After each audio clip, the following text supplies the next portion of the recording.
दिवाली पर जलते हुए दिए किसको अच्छे नहीं लगा करते। मुझे भी कभी अच्छे लगा करते थे।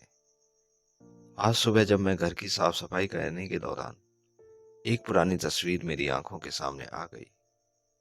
इस तस्वीर में मैं थी और मेरे दो बच्चे और मेरे पति। लेकिन आज सिर्फ यही तस्वीर है मेरे पास, जिसमें मेरा पूरा परिवार है, मगर घर में नहीं। मैं सिर्फ अकेली रहती हूँ अपनी तन्हाई के साथ। रात के करीब 9 बज रहे थे। मैं अपने घर की छत पर चली गई। शहर रोशनी से जगमगा रहा था। लोग नए नए कपड़े पहनकर इधर उधर घूम रहे थे। मेरे सामने वाले घर में बच्चों का शोर मेरे कानों तक आ रहा था। मेरा मन दुखी सा हुआ। ऐसा नहीं था कि मुझे उन बच्चों से कोई जलन थी। सच बात तो ये थी, मुझे अपना खोया हुआ परिवार याद आ रहा था। कभी मेरा भी ऐसा परिवार हुआ करता था। कभी हम भी साथ साथ दिवाली मनाया करते थे। कभी मेरे बच्चे भी इसी तरह शोर मचाया करते थे।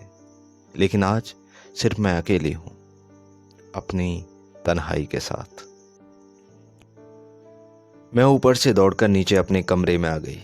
वो तस्वीर अभी भी बेड पे पड़ी थी। मैंने उस तस्वीर को अपने गले से लगाकर रोती रही। मेरी आंखों की नमी मेरे गालों के रास्ते होठों पर आ गई। मैं रोती रही, बस सोच रही थी कि हम दोनों एक दूसरे से दूर क्यों हुए। लेकिन आज मेरे पास कोई जवाब नहीं था। सिर्फ था तो मेरे पास मेरा अकेलापन, जो मुझे अंदर से एक दीमक की तरह खाता जा रहा था। और मैं रोती जा रही थी अपने अकेलापन के साथ। फिर मैंने अपनी अलमारी से शादी की एल्बम निकाली। उसको देखती रही और रोती रही, और तब तक रोती रही तब तक मेरी आंखों के आंसू सूख नहीं जाते।